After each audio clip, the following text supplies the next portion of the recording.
Kini lebih dari 20 resep khusus diet autis sudah yang susun. Kue-kue buatannya ini dijual di sebuah toko yang menjual berbagai makanan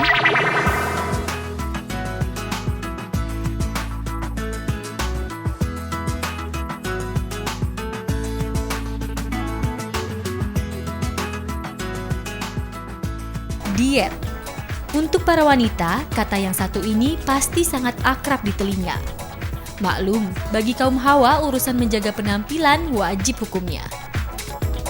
Tapi diet yang satu ini berbeda, karena hanya diberlakukan terhadap penderita autis.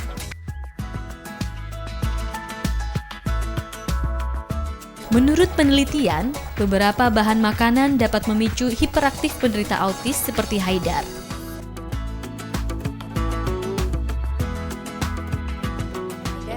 Berpantang kasein dan gluten, bahan-bahan makanan yang mengandung kasein dan gluten, juga bahan-bahan sintetik ya, seperti pewarna, pengawet, perasa, ini diusahakan serba alami dan organik.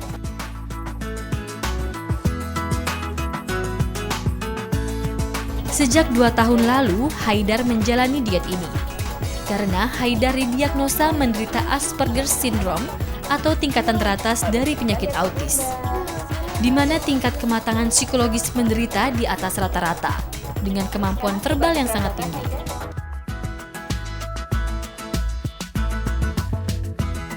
Sebenarnya ada unsur penolakan juga, tapi lambat laun dia juga sudah merasakan sendiri. Jadi kalau misalkan dia tuh melanggar dietnya, itu dia akan merasakan bahwa setelahnya itu akan merasa lebih agresif, lebih tidak bisa tenang, ya, tidak bisa kontrol.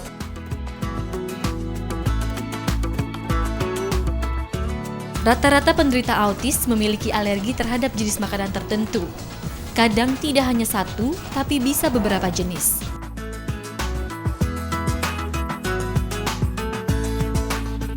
Ini umumnya multiple food allergy ya. Kecuali tepung terigu dan susu, telur, banyak yang alergi, kacang, banyak yang alergi, banyak sayur, buah, banyak yang alergi.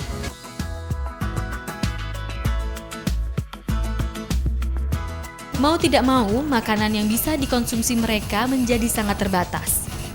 Coba bayangkan, hanya berapa jenis makanan yang tidak berbahan dasar tepung terigu, telur, dan susu sapi.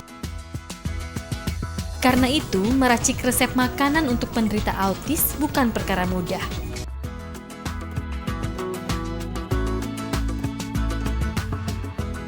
Mempunyai kekhasan sendiri ya.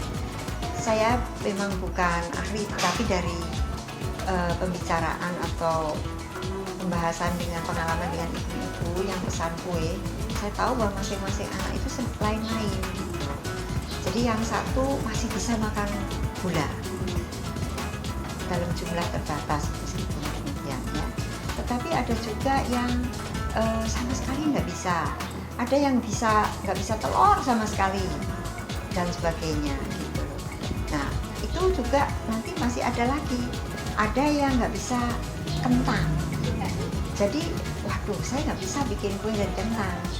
Atau nggak bisa jagung. Berarti saya nggak bisa bikin kue dari tepung maizena begitu. Nah, itu menjadi bahan pemikiran bagi saya untuk mencari alternatif mana yang paling aman bagi paling banyak anak.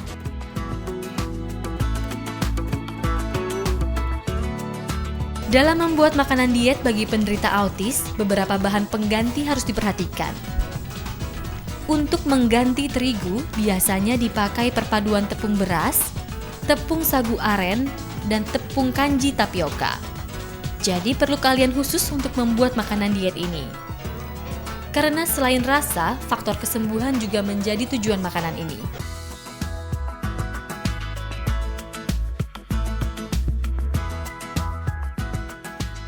Saya belum bisa membuat cake ya, bolu tanpa telur. Jadi selalu saya harus, karena nggak bisa mengembang. Bolu itu kalau nggak pakai telur nggak bisa mengembang gitu. Jadi sampai sekarang cake ulang tahun saya tuh semua masih pakai telur gitu. Ya saya Kalau ada yang pesan, selalu saya lakukan wawancara dulu. Ibu, anaknya bisa makan tepung ini enggak? Terdiri dari ini. Oh bisa. Lalu boleh enggak makan telur?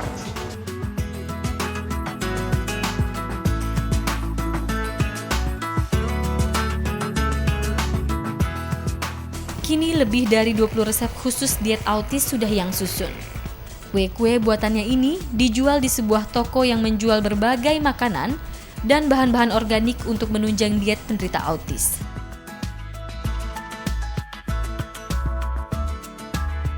Toko sejenis ini memang belum banyak di Indonesia, tapi paling tidak ada sedikit oase bagi para orang tua yang butuh penganan dan bahan makanan diet untuk anaknya yang menderita autis.